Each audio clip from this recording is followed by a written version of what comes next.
we consider in our experience some of the top WordPress plugins, and talk about plugins in general and how they work and how to make sure you don't install a plugin that kills your website, things like that. So these are our questions today.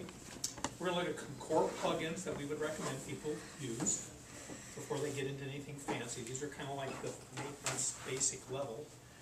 And then we'll talk about the various type of categories of plugins. One of the problems with the WordPress, it's not a big problem, but it is confusing for new people, is that the WordPress plugin library is not divided up very well into neat little categories.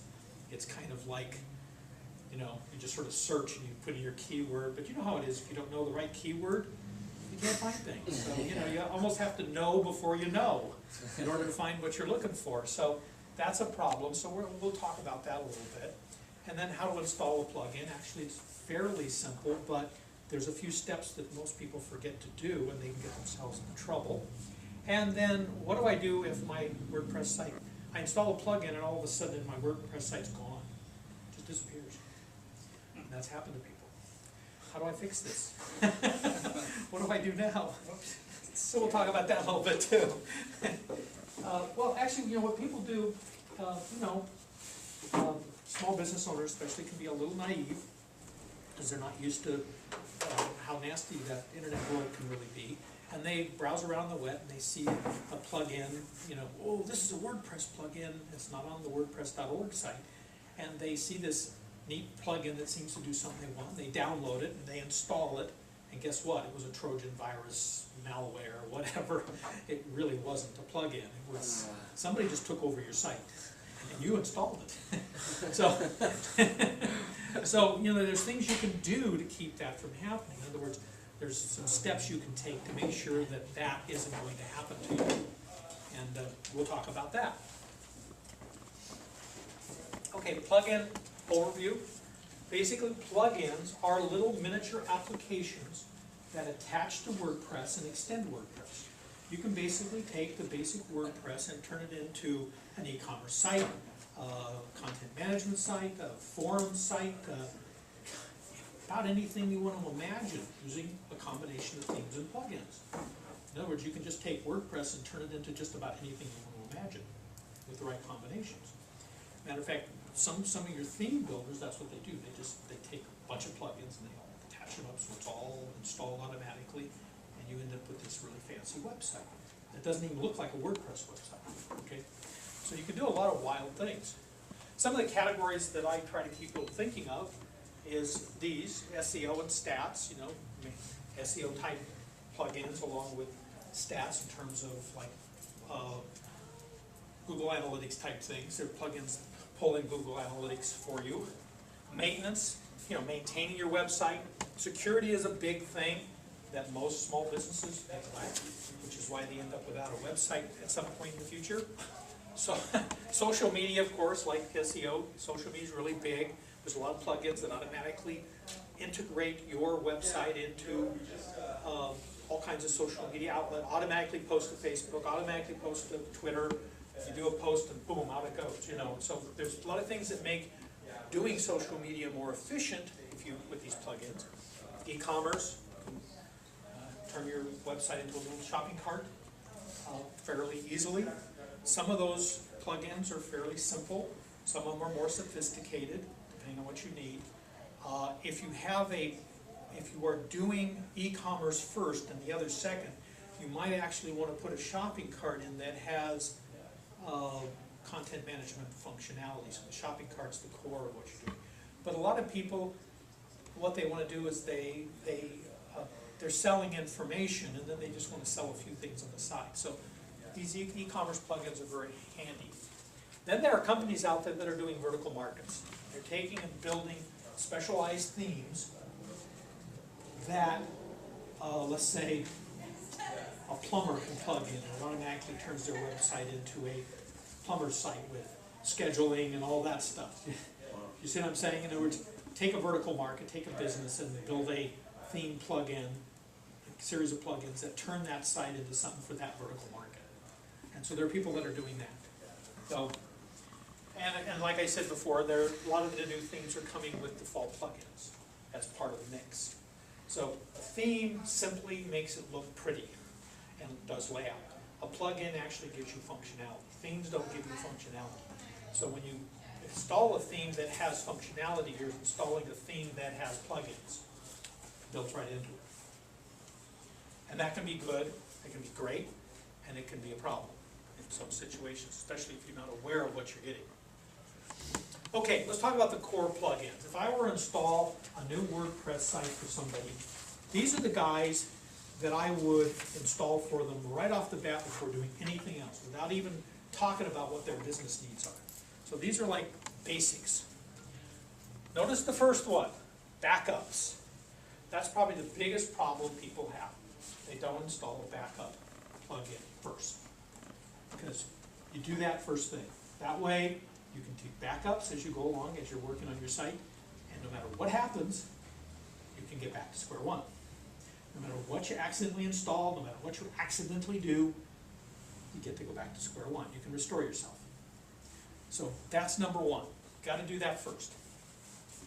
There is a plugin called Core Control that is a little more techy. Most small businesses wouldn't use it, but if that small business calls me as a techie person, that's the tool I would use to see what's wrong with their site. Basically, it tells me all kinds of things that might be going wrong in their code and in their hosting site that they're hosting from. It tells me what PHP versions. It tells me all kinds of things that might lead to a clue as to why something's not working. So that's a good one that I always put on so that I know I can come back later and figure out what went wrong. Basic security, we'll talk about that. Keep the spammers and the Trojans and all those kinds of things. You install a theme, you do the theme check. You install a plug, you do the plugin check. Everything you do, you check it, you scan it. Make sure that you're not going to be in trouble. So that's basic security. Memory usage. There's a tool out there, it's called TPC Memory Manager or something. Anyway, it tracks the memory and all other things that are going on your WordPress site, how much memory you're being used. So that's a good clue that something's taken over your site. If you start getting alerts from this memory that's monitoring your memory, and suddenly you're using too much memory, then you can assume something has hit your site and going on. It's a good warning. It's kind of an early warning system that something is going on that you should know about. Somebody's doing a denial of service attack on your site or something. It'll alert you.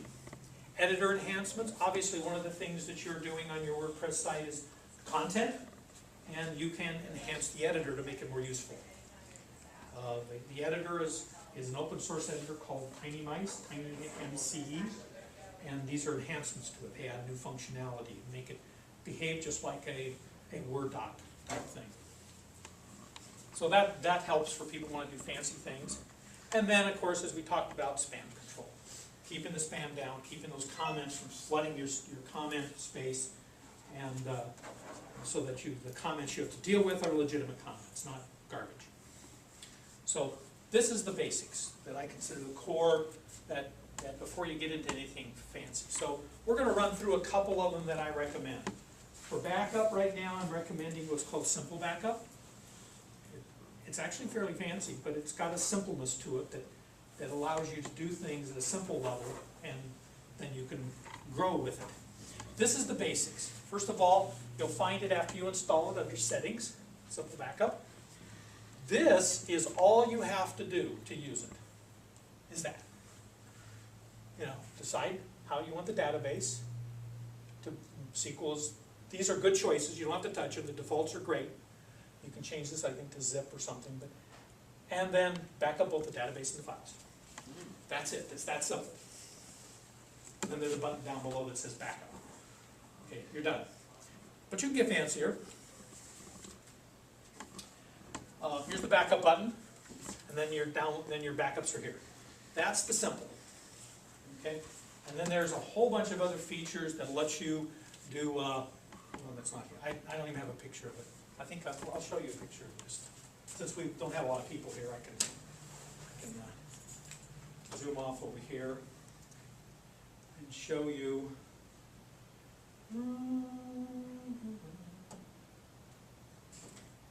Show you the fancy things that are available. for it. So you can see, you can optimize your backup. You can have it, while it's doing the backup, delete spam comments, unapproved comments. In other words, you can have to do some cleanup, okay, while you're at it. You can also have it optimize your database before it backs up your database.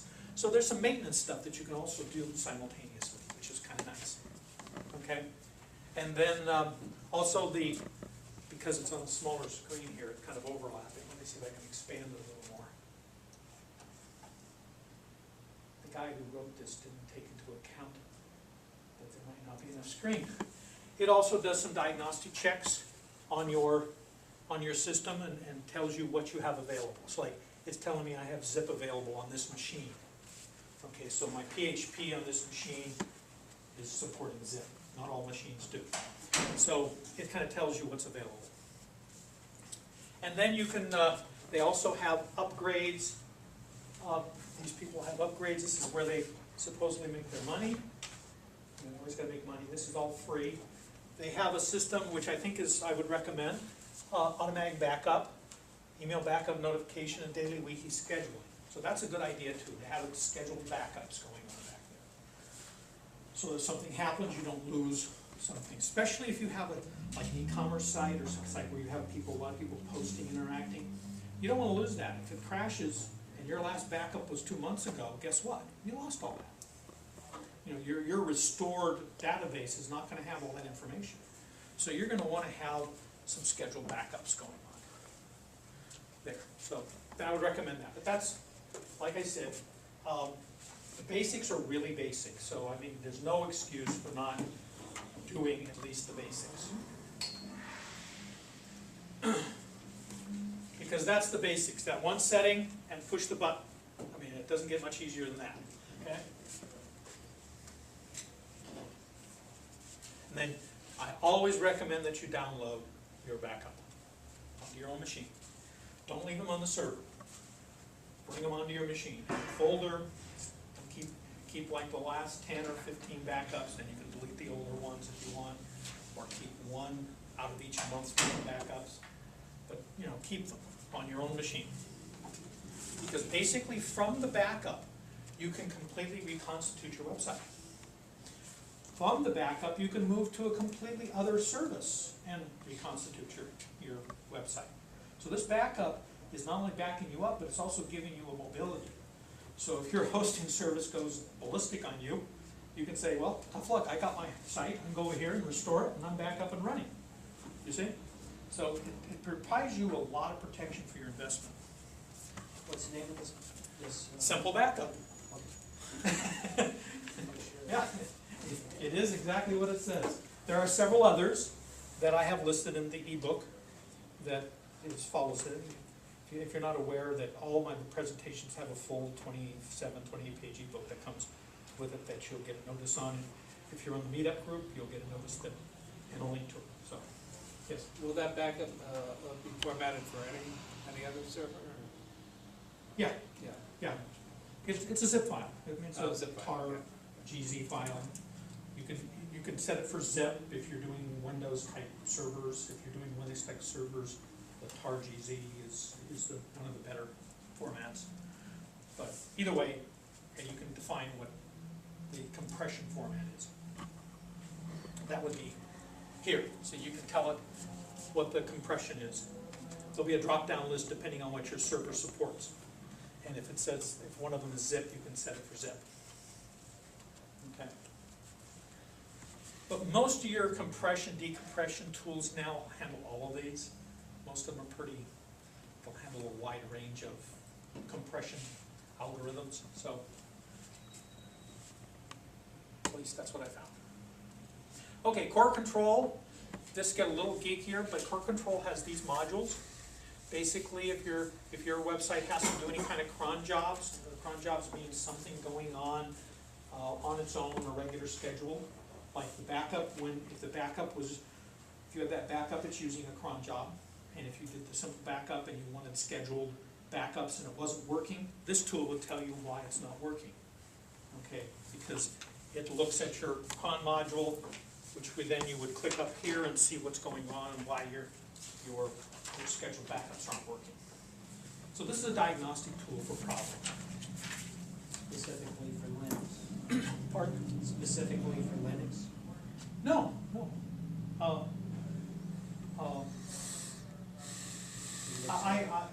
It's like IIS, can't remember what the acronym is now, it has its own cron type scheduling. Yeah, Windows Scheduler, so. What's it called? I don't even know, it's been a long time since I've used IIS, but, Oh, scheduler. yeah, it uses the scheduler system, yeah.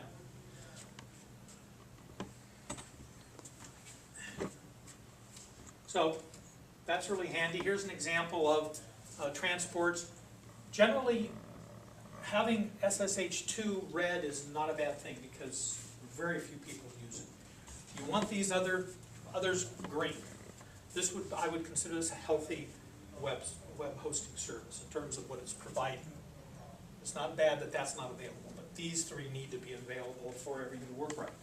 So if I go there and I get this road and I look and I see one of those others red, whew, then we have a problem. Then I need to go to the hosting service and ask them what's the problem. It's with the PHP configuration. Okay. And this is kind of, again, a geeky, handy thing. It actually tells you where everything's at. This is your real path on this person's web server. This is where you really are, your files really are, which might be handy. I know from a programmer's point of view, it's handy. And troubleshooting. And troubleshooting, that's right. Okay, next one, this is the memory usage one that I talked about. It has a whole bunch of things it will look at. It looks at your server, tells you, if you're on Apache, it tells you all the modules that are loaded. Again, if something's not working right, this is handy. But for the non-geeky person, what you want to look at is things like security and your WordPress and your version of PHP if something's going on, but particularly security. Let's take a look at that in real life. Here's memory uses.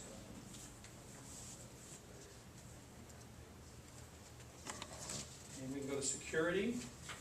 And notice that it has some things that are passed and some things that are worn. I'm aware of these being open because I use them programmatically, but basically for most people you would want them all to be passed. Basically these are entry points where people can do bad things. Right here and here. So you need to do some extra care if those are warnings. Somebody can hack in. These are good entry points for Trojans and things like that.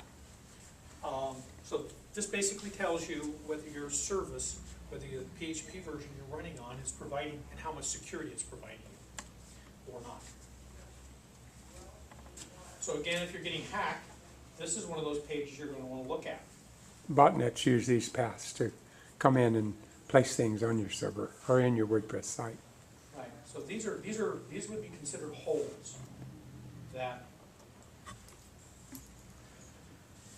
And down here, see this is just a demo site I have. This is not a real website. This is, if you look at WordPress 004, this is a test site.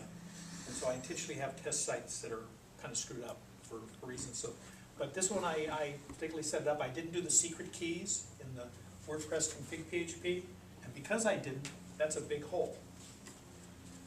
Okay, that way Blowfish, which is your encryption, underlying encryption code, can't work. So things can't get encrypted correctly. So this is red. So the warnings are kind of okay, but as long as everybody knows it's gone. But if you get a red, man, you're in trouble. So this would be something that I would have to make sure I fixed if this was a real website. Which it is. I periodically just wipe this out and put a whole new version on it, so I do that regularly. So this is a good tool. You have your WordPress tab, basically just gives you a bunch of geeky information. Just tells you about your SQL database. I recommend that people go to these pages and print them out. This is something you want to put in a file about your website, so that you know this kind of information. This would be a good way to document your website, so that you can see what's going on, and print these out. Okay? How often do you need to check them? Not very often, most hosting sites don't change things very often, but after you first get it installed, I would go to these pages and print it out and put it in your file and say, okay, this is the status of my site. And if you see something red, go find out why it's red, and get it fixed. Will this particular one mail security alerts? So if you got a red, it'll mail you out a No, email? no, it won't. But some of the other security tools we're gonna talk about later would. Okay. Okay. This is at a much more low level in terms of that. We've been getting more and more interested in security because, guess what? More and more people are getting hacked. So we're spending more of our time talking about security now because of that. And we've been hacked. Just got hacked. When was the last time we got? A couple of weeks ago. Yeah. And we do all kinds of stuff, but we got hacked. I mean, I stumbled upon it. I was going through cleaning up some stuff and directing, what's that doing there? I started researching it. God, somebody's taking this website. I didn't even know it. Because I saw the warning, files. But that does bring up, it's very important to keep your WordPress up to date because some of these holes get fixed. It's just like having a Microsoft machine. You need to keep it up to date because they've got holes Yeah, and they get fixed. That's the updates. right. That is important. So really, you want something like this on your security. You want most of the stuff to be passed. Okay, Tiny Nice, editor enhancements. That's the configuration screen. You just basically drag and drop stuff, things that you want on your editor. Just drag them into the toolbar. It's fairly easy to add, enhance all kinds of things. When you have, this is a fully enhanced editor. Normally you only get from here to here. That's the default that you would get just installing without the advanced. These other stuff is added in the advanced plugin. So things like font size and all that stuff isn't there. It would be handy if you're doing editing and you want it to really look nice. You want to have those tools. So I consider that a really important enhancement from this. Okay, spam control. We just talked about spam. This is your man right here. Ask Ahmed comes with WordPress. It's built right into WordPress. All you have to do is activate it and go and download an API key. That's all you have to do. If you're a private individual, you get a free key. If you're a business, you purchase a key. And you can purchase multi-site keys. They're fairly cheap, so they're not trying to get you for an arm and a leg, but they're really handy, and it really does a good job. It basically will wipe out 80–90% of your spam, just boom, like that. So it's definitely worthwhile. It does a good job. And there are many other plugins, but this is like what I consider where you start. There's other spam plugins you can download. But this was one of the best. They have their own servers where they track spam and earmark spam people so that they can catch them before they even land on you. So it's very effective. Basic social media. This is one that we use a lot. It's called one-click retweet, share, like. There's a lot of them like this.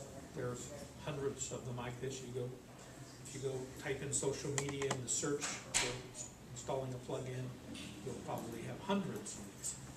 But this is one that we've had good luck with. It puts a nice little box on every single post. Puts a little box like this on every single post. This is a preview of it. Every post will get this. And so it's good. Then you would also want to add to this a social media one that automatically posts stuff to Facebook and things like that. So that's a basic, so I've been at sort of the starting level. Okay, installing plugins. Seems fairly easy. You just either download the plugin or you select the plugin off the WordPress site and it installs and you're done. Okay, it is fairly easy. And because of that, it can be fairly dangerous. There's always a catch. Yeah, there's always a catch. So here's my recommended procedure. This is kind of like safe plugining. Safe plugging. Versus the other kinds of safe things you might want to do. First of all, know before you install. Guess what? Read the README text. See what it is that you just. Okay, everybody that installed. reads README text, hold up their hand. Yeah, right. Yeah, Please- John and me, right? Yeah, yeah. Please read what it is you're installing. I mean, understand what you're installing. Okay. If you're having trouble using the auto installer, then you would go to core control and fix that. So that's if you were having trouble with that. The next thing to do is back up your website. Before you install anything, do a backup of your website. Now you know that everything can go to hell in a handbasket and you can get back to square one again. That's always nice. You can live dangerously if you know you got a backup. The next thing, after you install the plugin, plugin involves 2 steps, installation and then activate. Do not activate your plugin until you've run plugin check, which is an application you can install. It's literally called plugin-check. We're going to look at that in a minute. Run that, and it will tell you if that plugin is a malware or something really bad and hazardous to your health. And if it is, then you can delete the files and move on. If it isn't, then you know you're safe and it passes. Guess what? You can know you can safely activate it, and you're not going to be now a spam bot for some Russian crime syndicate. Okay? Exactly. The next thing is, after you install and you activate it, go around your site and browse your site and see if it had any weird effects on your site. See if everything's operating normal. 99% of the time, you're okay, but every once in a while somebody sees something weird. If your plugin requires some settings, in other words, things that you have to set, configure, after you get it all configured, print the page out and put it in a file. Because guess what? When something goes wrong, you're going to forget how you configured the thing. So, yeah, record that.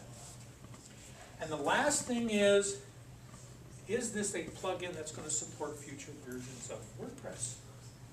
And how do you answer that question? Basically, you look at the company or group that's did the plugin, and you see if they're active. They're active in the community, and whether they're going to continue supporting it. I have seen, and I've had customers who spent hundreds of dollars for me to fix their website after they upgraded their WordPress and some plugin went south on them that didn't support the new version of WordPress. And I had to go in and manually tear things apart and put it back together again. And it cost them a lot of money, literally hundreds of dollars. So this is a real problem. So you need to kind of look for that. Is this a plugin that's being supported by an active community? If it's a free plugin, is there an active community support? Okay, spam and antivirus. Askamet is your spam antivirus for WordPress. There's more. Those are the 2 that I know about that people have used. Security, becoming our favorite topic now. Matter of fact, in January, this next month, we're taking the month off. You can see a lot of people show up in November too. A lot of people already took the month off. Yeah, already taken it off. But no, we're not going to have a seminar next month. We're all going to do Christmas. And then January, we're going to have one totally devoted on security. So this one little page is going to be expanded into an entire presentation. Okay, these are the ones that I think everybody should install. Period. If you don't have them on your system, then you're not doing anything serious about any security, at least the basics. You have plugin check, theme check. Now, a little note. If you don't install theme check, your plugin check won't work. You got to install these 2 guys together. Okay? Plugin check uses some of the code from theme check. They don't tell you that, by the way. I'm telling you that because I found out the hard way. I installed plugin check on a site, used it, and found that it didn't do anything. Installed theme check, and guess what? It worked. Now it works. So, Classic. yeah. Well, these are 2 developed by the same people, but they don't tell you that you have to install this. He's like, I'll make a deal with you. I won't let it work unless yours is on there. How's that? Yeah. Something like that. Well, Documentation. Actually, there's a reason for it, but again, they don't bother to tell you, is that plugin check uses a lot of the theme rules that WordPress has developed for what's considered a valid theme. And it uses a lot of those rules, and those rules aren't there unless you install the theme check. So literally, the guts of the plugin check aren't even there unless you install the theme check. I guess they're assuming you're gonna do both, if you're serious about security, and if you do both, then you won't even know there's a problem. Theme authenticity checker is kind of nice because it's a little simpler. It basically says it passes or don't pass, which is kind of for non-techie is much easier. Whereas the other two are a little more techie. They give you a whole output of, you know, what went wrong. Matter of fact, I'll show you that. What that looks like.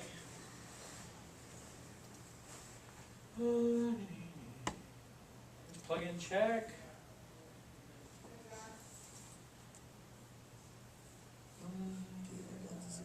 It goes off and it's checking all the code. And so look at this. Look at this. Tell me a non-geek person would understand all of that. No, they're not. Basically, you can ignore the green recommendeds. Those are things that aren't bad, but WordPress.org is recommending that you change the way you do things, so you can ignore those. The ones you're concerned about are the warnings.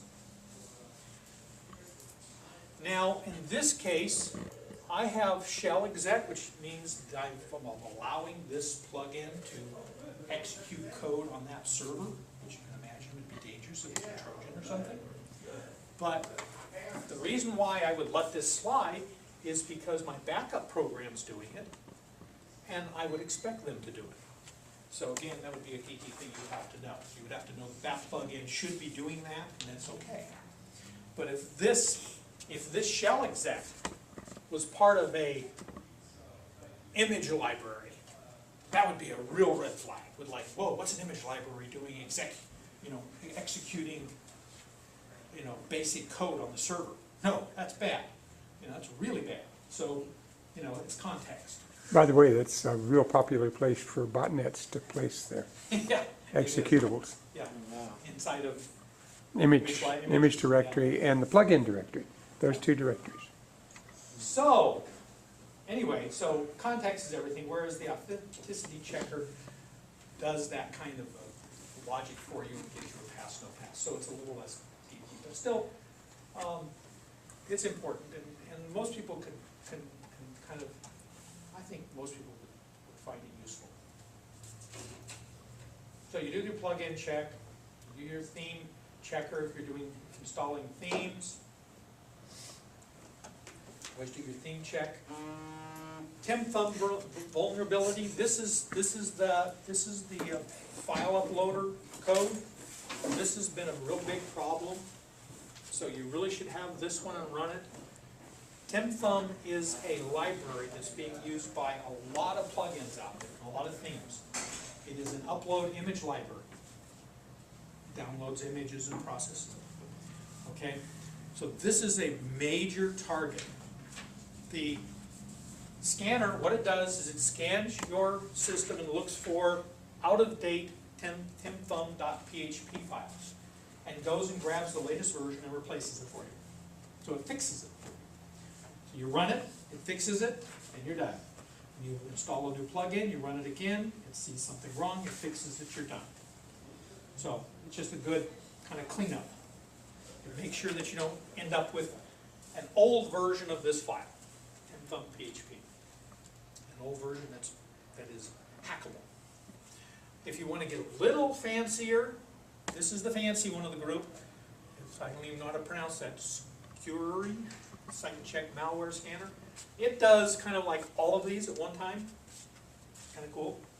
So it would be kind of doing all those things for you. And it checks all those. And it's free.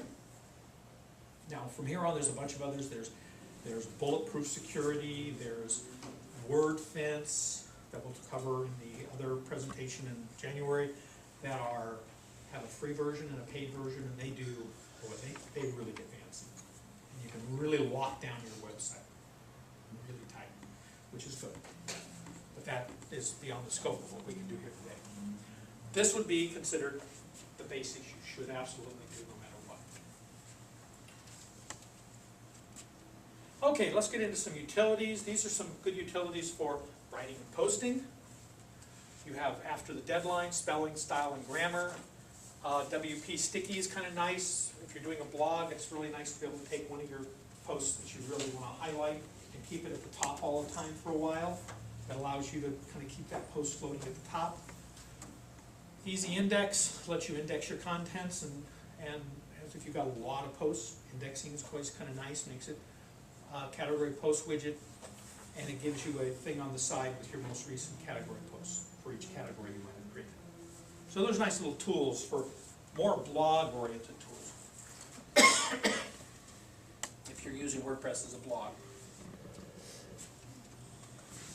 Here's some more. You have fast, secure contact form. You have caches. Caches allow you to speed up your website, especially if your website has a lot of content and it's kind of cranking a little slow. Caches will speed it up a lot, make it more responsive. Word of warning. How caches work is they take a page the first time it's accessed and turn it into an HTML page and then set it off to the side. So the next time somebody comes to your website, it delivers the HTML page to that person. That's really fast. No processing had to be gone, no code, no looking at the database, all that got skipped. What can happen is you can go in and make changes to that post, and that doesn't get updated properly. So now you make changes and they don't show up. So you do have to make sure that if you're doing a lot of changes that you reset the cache periodically so that your changes show up.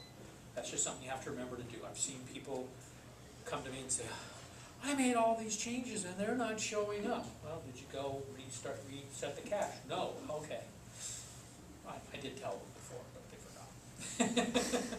So that's the downside. You do have to make sure you, after making changes, that you restart the cache.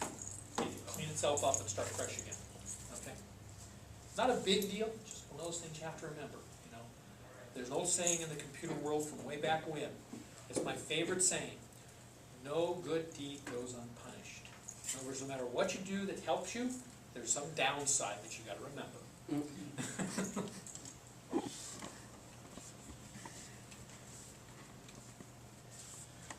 SEO plugins. Here's just some that I've gathered from various people. They consider some of their, we really like Go codes. It's really nice. What it does is it forces people to come through your website all the way to some other site and gives you some traffic because they come through your site all the way. Okay, that's kind of handy. SEO friendly images, make sure that all the things that Google likes on the image forces that, you know, the title and content and all kinds of good things like that on it. Webmaster tools, these are some good basics. There are a lot of these out there. This is like, there's hundreds of these, but these are some of them that have been recommended by various people over the last couple years. SEO people. There's some more SEO tools. SEO Presser kind of teaches you how to write your content, so it's more SEO friendly. Basically, it monitors your content and then tells you what makes recommendations, which is kind of, some of them are kind of way off. The recommendations you probably would never do because they're very extreme, but still, the recommendations you should keep in mind. If you follow at least some of them, you're going to make your content more SEO friendly.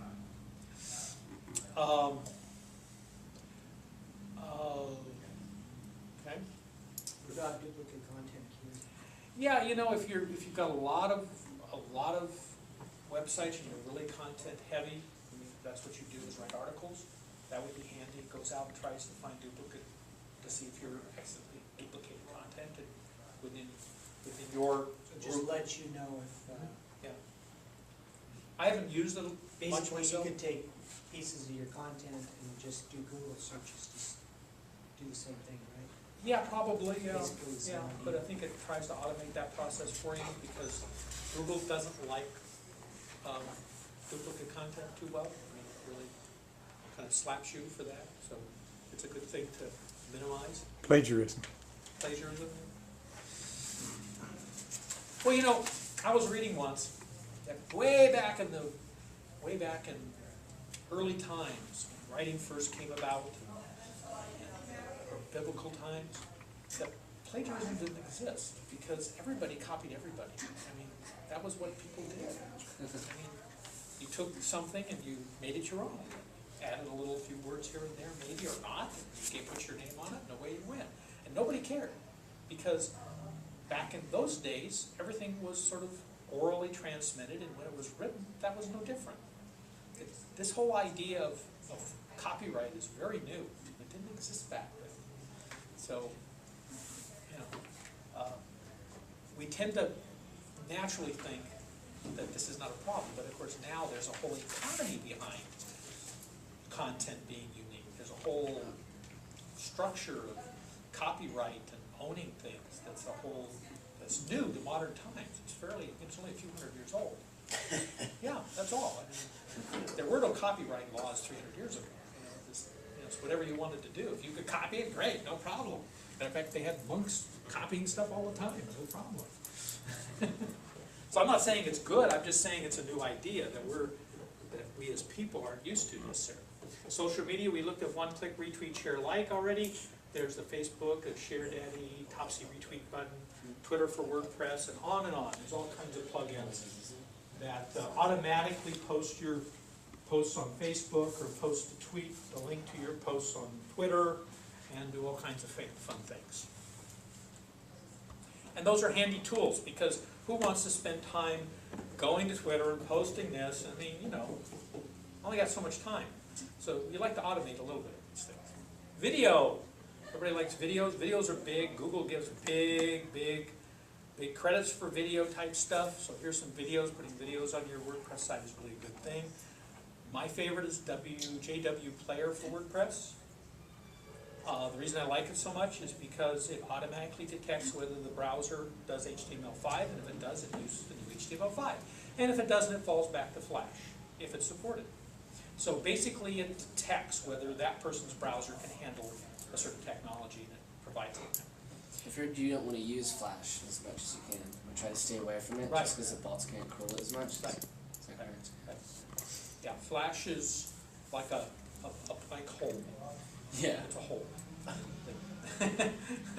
So you really, I mean, it is popular. It does do really a good job for videos. I mean, it's hard to beat in that regard, and it's supported by a lot of people. So it's a good fallback, but you would like to be moving toward HTML5. So the JW Player is a good tool for that because it moves you forward into the HTML5. But if somebody doesn't support it, it doesn't penalize them. Say, sorry, you're not going to see this video.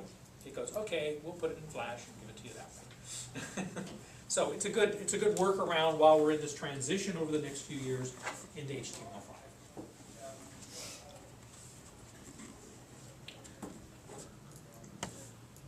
Oh, when things go wrong. I think I've already been talking about when things go wrong, haven't I? Well, I wanted to make sure I really covered it. Notice the first line. In case you missed it the first time I said it. Backups, backups, backups. That is always your #1 defense of anything going wrong, is to back it up. It was also the first plugin I told you to install, so I covered all that. Plugin checkers, theme checkers, always before you activate your theme or your plugin, always check them. If you have file access, something goes wrong, one of the ways to fix your WordPress site is to manually delete that plugin's directory. WordPress is actually quite robust. If you take away the infection, you cut it off, then it will go on. It will go, oh, that's not there anymore, okay, it'll move right on. So if you delete the bad theme or delete the bad plugin, 99% of the time, I've had a few exceptions. Matter of fact, I ran into one the other day where I had to do some other things to make it work again. 99% of the time, if you delete the directory, just nuke it, then everything will come back. It'll give you a warning, plugin missing or files missing, that's okay, ignore it because it'll fix itself. It'll deactivate the plugin, take the stuff out of the database and fix itself. So it's kind of nice. So, but that means you have to have file access. You have to go into the file manager of your hosting site and go down and find your plugin under W Content Plugins, W Content, WP Content, Plugins, and then under there will be the names of all your plugins in separate folders. You just delete the folder. Just nuke it, and it's gone. That will fix a problem too. And of course, if you had a backup, you could have just restored from your backup and then back it too. which is, oh yeah, make sure you backed it up first. And by the way, when you delete the plugin directory, you also may delete the infection if you happen to Yeah, be that's infected, right. because it's a popular plugin. Okay, this is what we covered today. We looked at core plugins, things that I think you really should install no matter what. We talked about some plugins, some extra plugins that you might want to do some other goodies with. We'll give you some categories. We talked about all the issues of installing a plugin. And we talked about, throughout all of this, what to do when things go wrong, which is always nice to know. And what plugins can do to cause this. Okay? So, we have covered it, and it's 3:15, right on schedule, 45 minutes, like I'm supposed to. Any questions or discussion? What's the next event? The next event is in January, and it's gonna be on security. We're gonna take that one page of security and we're going to expand it. We're going to expand it into a whole thing on security, how to set up your security.